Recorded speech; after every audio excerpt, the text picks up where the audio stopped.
नमस्कार, आप देख रहे हैं हेडलाइंस 24 समाचार चैनल। आइए रुक करते हैं आज की खबरों की ओर।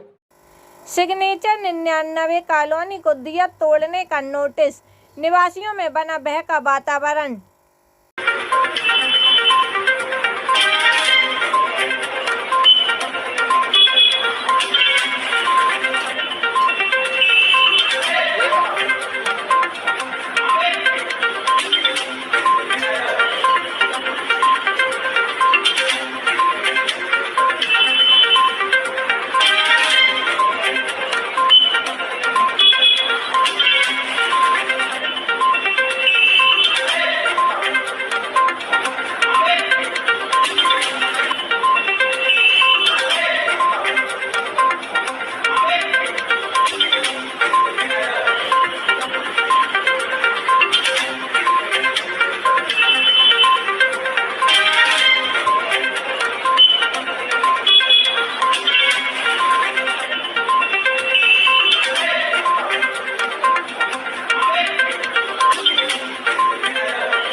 मध्य प्रदेश की राजधानी भोपाल से बड़ी खबर आ रही है।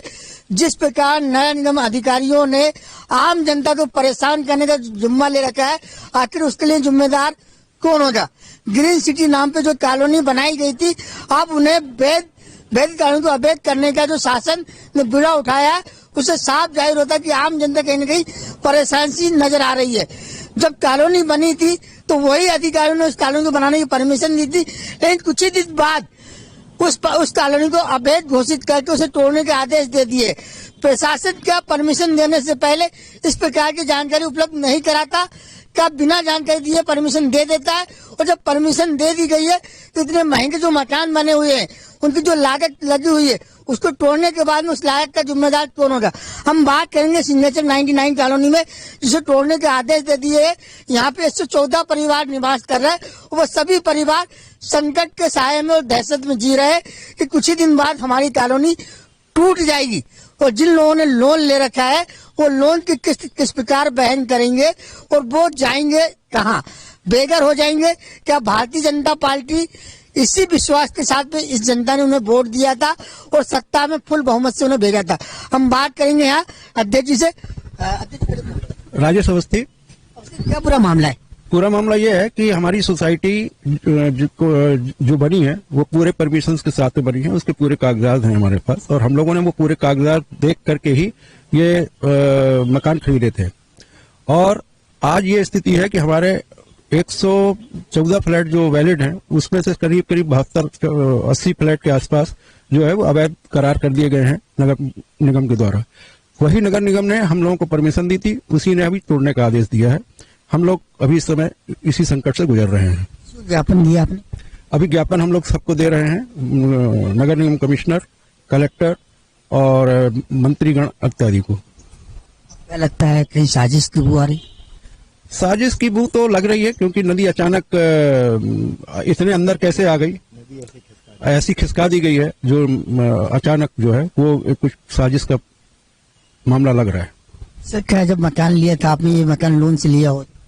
देखिए, मकान लोन से लिया है और 2011 में इसको टाउन कंट्री की परमिशन प्राप्त है, 2016 से नगर निगम की परमिशन प्राप्त है। हमारा पूरा कैंपस 33 मीटर के दायरे से बाहर है। अभी एनजीटी के आदेश के अनुसार राजस्व विभाग ने पुनः नप्ती करी और इन्होंने पुनः नप्ती पूर्णतः त्रुटिपूर्ण करी है।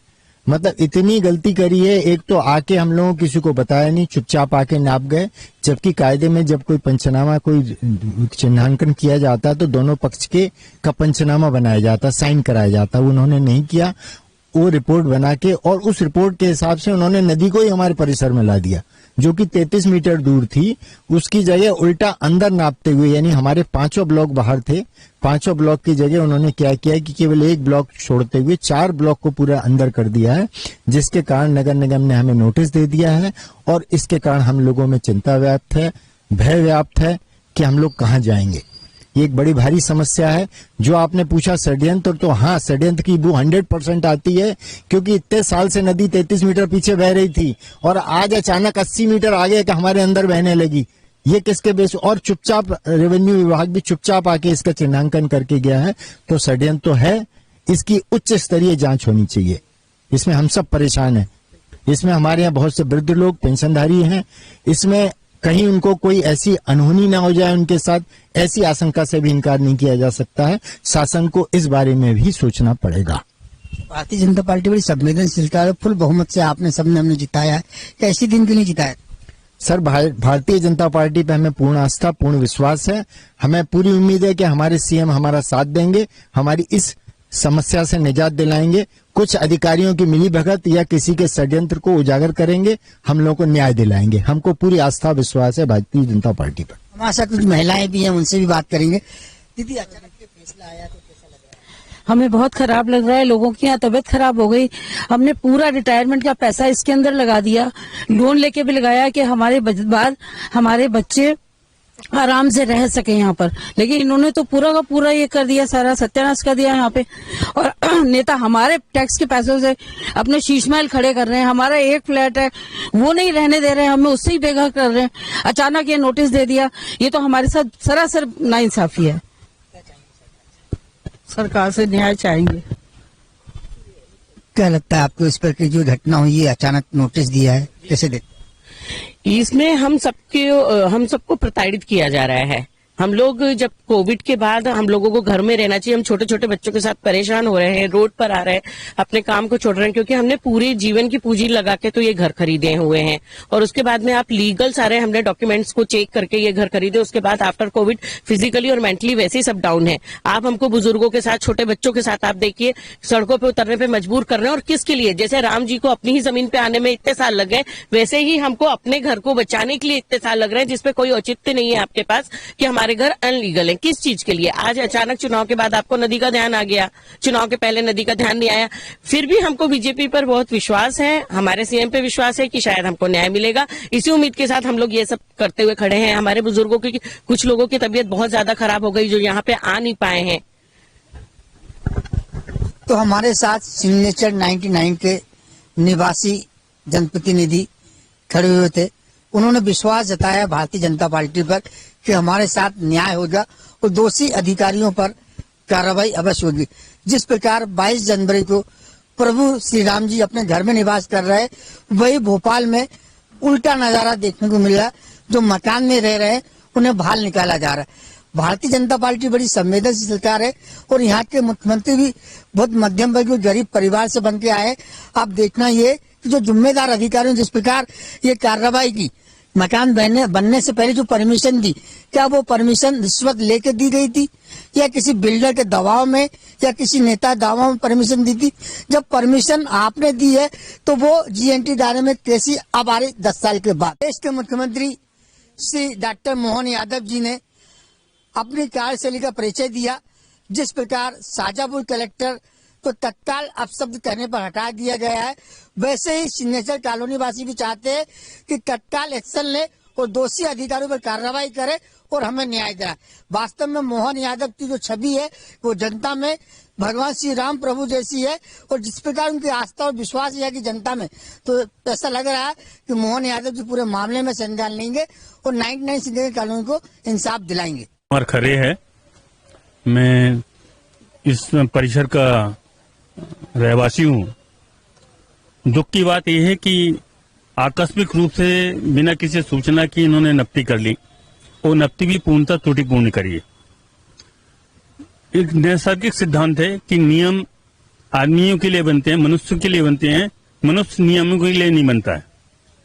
इसको दृष्टिगत रखते हुए माननीय मुख्यमंत्री ने जो जैसे निर्णय गुना के घटनाक्रम में लिए हैं, जैसे कि शाजापुर के घटनाक्रम में लिए हैं, वैसे ही हम लोग उम्मीद करते हैं यहाँ के सभी रहवासी कि इसमें एक न्यायप्रियता को दृष्टिगत रखते हुए, मानवीयता को दृष्टिगत रखते हुए, हम लोगों के मानव अधिकारों की संरक्षण करते हुए इसमें उचित और यथोचित निर्णय यथाशीघ्र लेने का कष्ट करें।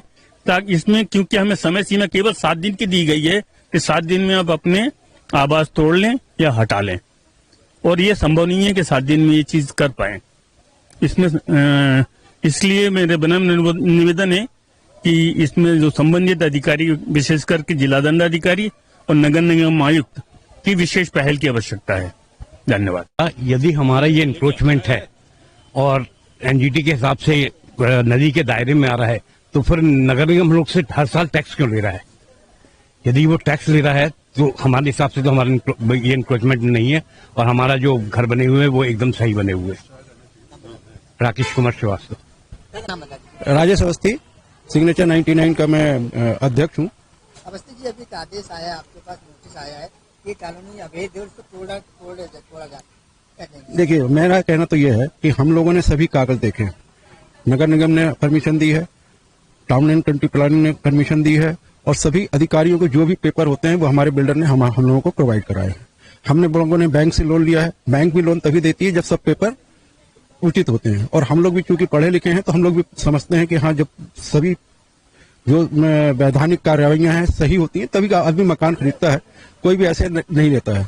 तो मेरा तो विनम्र निवेदन कमिश्नर, कलेक्टर लोगों से है कि भाई हम लोगों की ये जो समस्या को उन्हें सही कर दें, जो भी गलत चिन्हन वगैरह हुआ है उसे सही करके और इसको अतिक्रमण से बाहर करें। हमको तो लग रहा है कि ये राजस्व विभाग ने जो बीच में आकर के बिना पंचनामा वगैरह के नदी नापी गई है उसमें बहुत ज्यादा त्रुटि है। करीब करीब हम लोगों के हिसाब से वो 85 मीटर अंदर आ गई है। ज्ञापन हम लोगों ने एसडीएम को दिया है। एसडीएम को पास में बिल्डर ने भी अपील करी है कि ये जो नापाई हुई है वो गलत हुआ है, और हम लोग जो है इसके लिए अभी नगर निगम कमिश्नर, कलेक्टर और जो भी संबंधित अधिकारी हैं उनको अपना जो नोटिस मिला उसका जवाब दे रहे हैं, और जरूरत पड़ने पर हम लोग कोर्ट भी जाएंगे।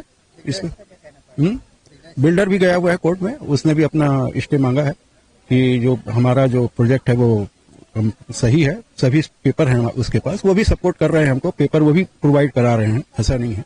माहौल बना दिया अधिकारियों ने यहाँ पे, कार्रवाई करी सरकार ने, शाजापुर कलेक्टर, मेरा ख्याल है कि हमारे जो मुख्यमंत्री जी आए हैं वो काफी दूरदृष्टि और पक्का इरादा लेके आए हैं।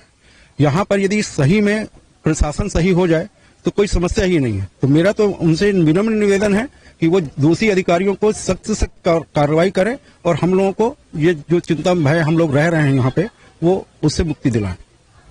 फिलहाल के लिए इस खबर में इतना ही। बने रहे हेडलाइन 24 समाचार के साथ। नमस्कार।